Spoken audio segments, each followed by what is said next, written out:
Australia as a nation to me is our multiculturalism. It encompasses our identity.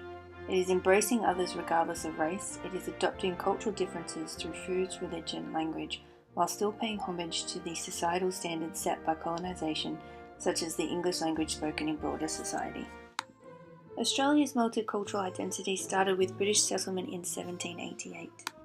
In the 1850s, Australia had a gold rush, bringing with it an influx of migration of all race. This didn't sit well with the white Australians and contention started to arise. In 1901, Federation started. Elected as Prime Minister was my ancestor Sir Edmund Barton. He introduced the Immigration Restriction Act, which restricted non-white, non-British migration, which led to what we now know as the White Australian Policy.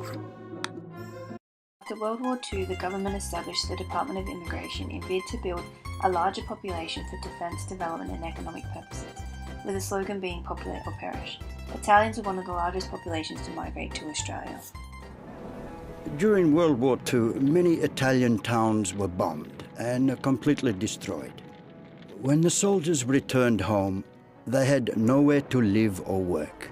Luckily, the Australian government helped thousands of Italians migrate here under the Displaced Person Scheme, which was part of its Populate or Perish campaign.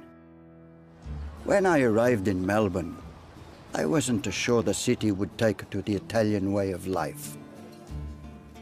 My sister's husband opened a cafe on Lygon Street, and huge crowds watched through the windows as he made coffees. They'd never seen such a machine before. It didn't take long before everyone was asking for espressos and cappuccinos. Two of my cousins also brought their pizza and pasta, making skills to Lygon Street. Australia's involvement in the Vietnam War in the 1960s was a cause of contention. 46% of the electorate disapproved of Australia's involvement. By the end of the war, Prime Minister Whitlam introduced the Racial Discrimination Act in 1975, eliminating race to be a factor in the migration decisions. Australia's multicultural identity has evolved over the past few decades due to global unrest, with large populations seeking refuge in countries that will offer a safe haven and opportunities. While young people leave their faith as they grow up, Australia remains a religious country, with 60% of the population reporting a religious belief.